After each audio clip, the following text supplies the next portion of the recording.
In a tightly controlled hypothetical scenario, the situation begins with what intelligence operators initially classify as an unusually dense but still manageable multi-axis missile activity over a contested maritime zone, where a carrier strike group, long considered the pinnacle of naval power projection, suddenly transitions from operational confidence to fragmented uncertainty in a matter of minutes.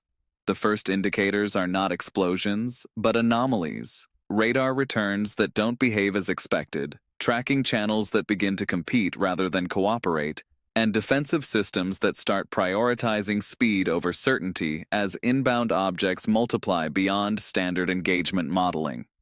Within moments, what was assumed to be a layered, redundant, and near impenetrable defense architecture begins to reveal structural stress, not through a single point of failure, but through synchronized overload across multiple subsystems operating at their designed limits simultaneously. Command centers attempt to stabilize the picture, but the battle space has already shifted from controlled engagement to probabilistic chaos, where every intercepted object still leaves behind uncertainty about what was missed.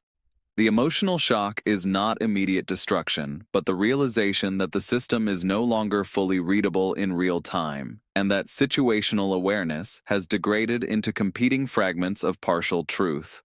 Operators trained to manage escalation cycles now face a fundamentally different problem. Not how to stop a threat, but how to understand the shape of one that is already evolving faster than response protocols can update. As engagement timelines compress and sensor confidence erodes, the core assumption underpinning carrier dominance, predictable survivability under saturation, begins to fracture. And in that fracture lies the true breaking point. Not a single catastrophic impact, but the moment a system designed to control uncertainty discovers that uncertainty itself has become the dominant force in the battle space, leaving even the most advanced naval doctrine searching for answers it was never required to ask before.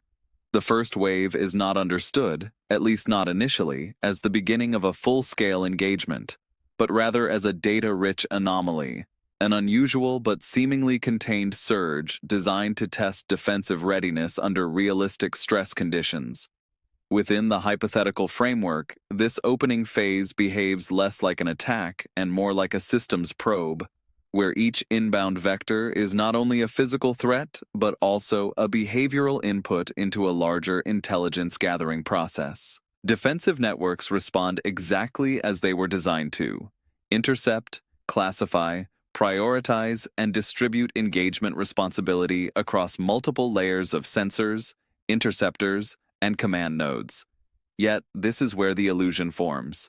Every reaction generated by the defense grid becomes measurable feedback for the opposing side, turning the act of interception itself into a form of intelligence exposure. Engagement timing, interceptor allocation patterns, radar tracking priorities, and fire control sequencing all begin to create a visible, signature map of how the entire defensive ecosystem thinks under pressure. The critical shift is not in damage, but in understanding. The system unknowingly reveals its own logic architecture, exposing thresholds, delays, and decision hierarchies that were never intended to be observed in real time by an adaptive adversary. As the wave concludes, the immediate outcome still appears successful from a conventional standpoint. Most threats are neutralized, and defensive integrity remains visually intact. But beneath that surface, a deeper transformation has already occurred.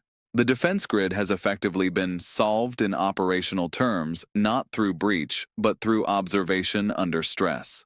What emerges is the realization that modern defense systems are not opaque fortresses, but responsive organisms whose patterns can be mapped, predicted, and ultimately exploited once enough structured pressure is applied.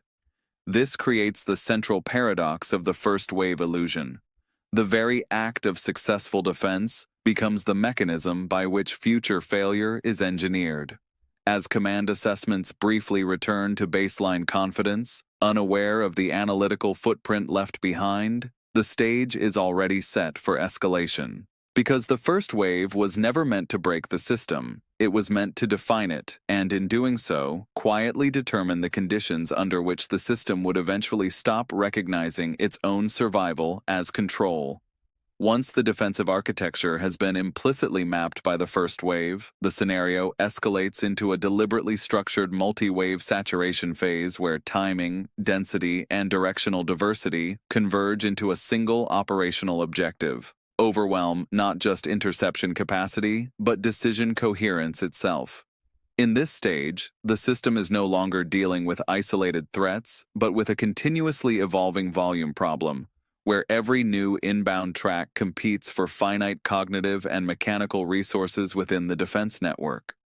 Interceptors begin launching at maximum sustainable rates, yet the core constraint is no longer hardware, it is coordination under compression. Fire control channels become saturated, radar prioritization cycles shorten, and engagement decisions are forced into increasingly automated pathways where human oversight becomes observational rather than directive. This is where the breakpoint emerges, not as a sudden collapse, but as a cascading degradation of efficiency curves. Each successful interception reduces available resources for the next engagement, while each missed or delayed decision increases the complexity of the next response layer. The system begins to fragment into localized defense clusters rather than a unified shield, and these clusters no longer share a perfectly synchronized threat picture, leading to slight but critical divergences in response timing.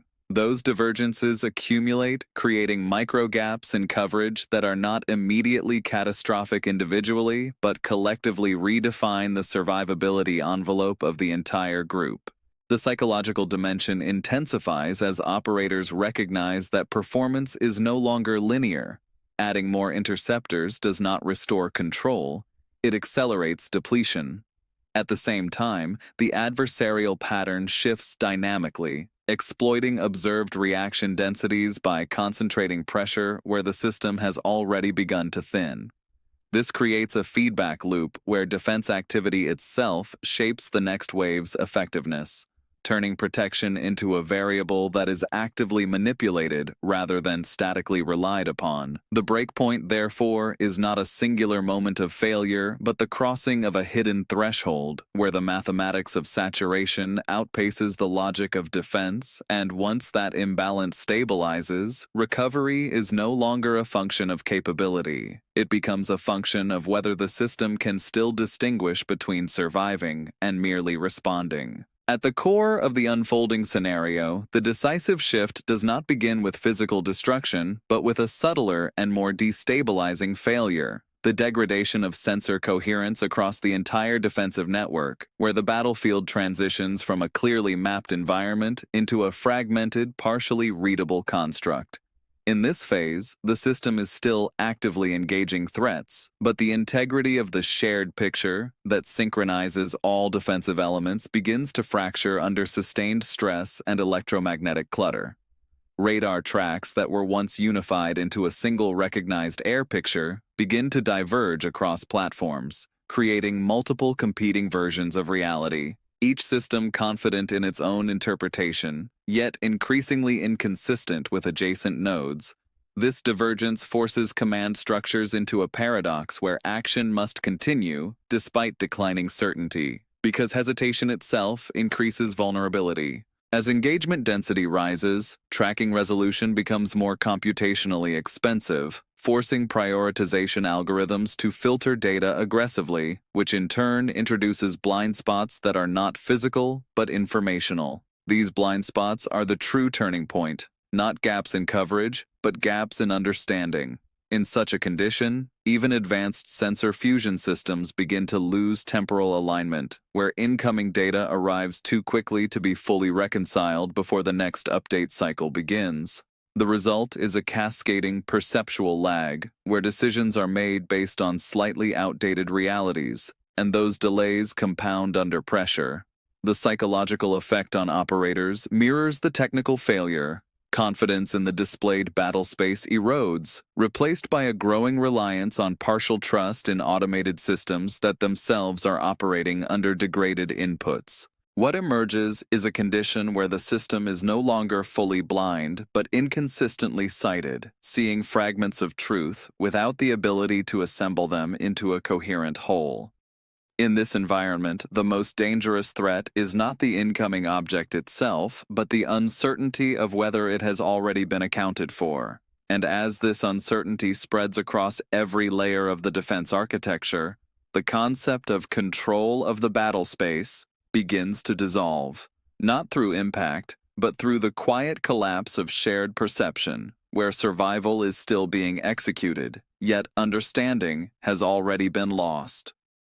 Beyond the immediate tactical chaos, the deeper instability in this hypothetical scenario emerges from an imbalance that is not military in the traditional sense, but economic in structure, where the cost of maintaining defense rapidly diverges from the cost of sustaining offense. In a high-density saturation environment, every interception decision carries a measurable financial and logistical footprint, and as engagement tempo accelerates, that footprint compounds into a systemic burden. Advanced interceptor systems, designed for precision, reliability, and high-value target discrimination, are suddenly forced into a consumption pattern that was never intended for sustained, large-scale wave repetition. This creates a structural asymmetry. The defending side expends high-cost resources at high speed, while the attacking side leverages comparatively lower-cost, scalable munitions designed specifically to trigger this imbalance. The result is not simply attrition, but accelerated depletion economics, where each defensive success still contributes to long-term systemic strain. Inventory cycles shorten, resupply timelines become strategically relevant rather than routine, and command decisions begin to incorporate logistical survivability alongside immediate tactical necessity. At the same time, escalation pressure distorts rational cost calculations because the perceived value of each interception is no longer tied only to asset protection but to symbolic deterrence preservation. This transforms every engagement into a dual-layer equation: operational necessity versus economic sustainability. As the simulation continues, the system approaches a hidden threshold where technical capability remains intact, yet operational endurance becomes the limiting factor. This is the core of the economic exchange trap, a condition where winning tactically does not guarantee strategic stability, because the rate of resource expenditure itself becomes a form of attrition. And once that imbalance stabilizes, the question shifts from whether the defense can intercept incoming threats to how long it can continue doing so before the act of defense becomes strategically unsustainable in its own right. As the scenario progresses beyond the initial kinetic and technical phases, a more unsettling condition emerges at the highest levels of command: not confusion in the field, but silence at the center. This is not the absence of communication, but the absence of a coherent, unified narrative that can translate rapidly evolving battlefield data into actionable strategic language. In modern command systems, especially within highly networked military architectures, decisions are not made in isolation, but through synchronized interpretation, where intelligence feeds, operational assessments, and political risk models converge into a single decision framework. When that convergence breaks, the result is not immediate chaos, but a temporary vacuum where information continues to flow, but meaning does not. Orders are delayed not because systems are inactive, but because every available interpretation carries unacceptable uncertainty. Briefing rooms remain active, communication channels remain open, yet the expected rhythm of authoritative decision-making slows into hesitation loops, where each proposed action requires additional validation against incomplete or conflicting inputs. This creates what can be described as institutional lag, a widening gap between the speed of events on the ground and the speed at which leadership can confidently define what those events actually mean. The psychological dimension of this silence is critical. Command structures built on decades of predictable escalation frameworks suddenly encounter a scenario that does not match existing templates, forcing senior decision-makers to operate without the comfort of precedent. In such moments, silence becomes a form of risk management, an unconscious attempt to avoid committing to a narrative that may be invalid within minutes. Yet this delay carries its own cost, as absence of immediate interpretation allows external perceptions to harden uncontested, shaping global understanding before official framing can stabilize. The paradox of command silence is that it is simultaneously protective and corrosive. It prevents premature escalation, but also weakens strategic control by surrendering informational initiative. And in a rapidly evolving environment, that loss of narrative control becomes as consequential as any material damage, because once the system cannot clearly explain what is happening, it also begins to lose the ability to define what should happen next. As the hypothetical scenario extends beyond the immediate operational theater, the most consequential effects begin to manifest not in the battlefield itself, but in the global interpretation layer, where states, alliances, and markets rapidly recalibrate assumptions about power, stability, and deterrence credibility. In this phase, the event is no longer treated as a localized military incident, but as a systemic signal, triggering parallel analytical responses across multiple capitals, each attempting to determine whether the underlying structure of strategic dominance has shifted or merely been temporarily disrupted. The chaos is not kinetic but informational. Conflicting reports, incomplete verification, and accelerating speculation create an environment where perception moves faster than confirmation, forcing decision-makers to act on probability rather than certainty. Within alliance networks, the first reaction is not retaliation planning but reassurance seeking, as partner states reassess the reliability of extended deterrence frameworks that were previously considered stable and self-evident. This introduces a cascading credibility pressure, where the perceived strength of one actor directly influences the strategic posture of others, amplifying uncertainty across regions far removed from the original event. Simultaneously, financial systems interpret instability through risk pricing mechanisms, translating geopolitical ambiguity into volatility across energy markets, insurance models, and maritime security assessments, further accelerating the feedback loop between perception and consequence. Competing narratives emerge almost immediately, each attempting to define the meaning of the event before a definitive account is established. And in this competition, informational speed becomes a form of strategic advantage. Some actors interpret the situation as evidence of vulnerability in established power structures, while others frame it as an isolated anomaly that does not alter long-term balances. The divergence between these interpretations creates a fragmented global understanding, where there is no single accepted reality, only competing strategic stories.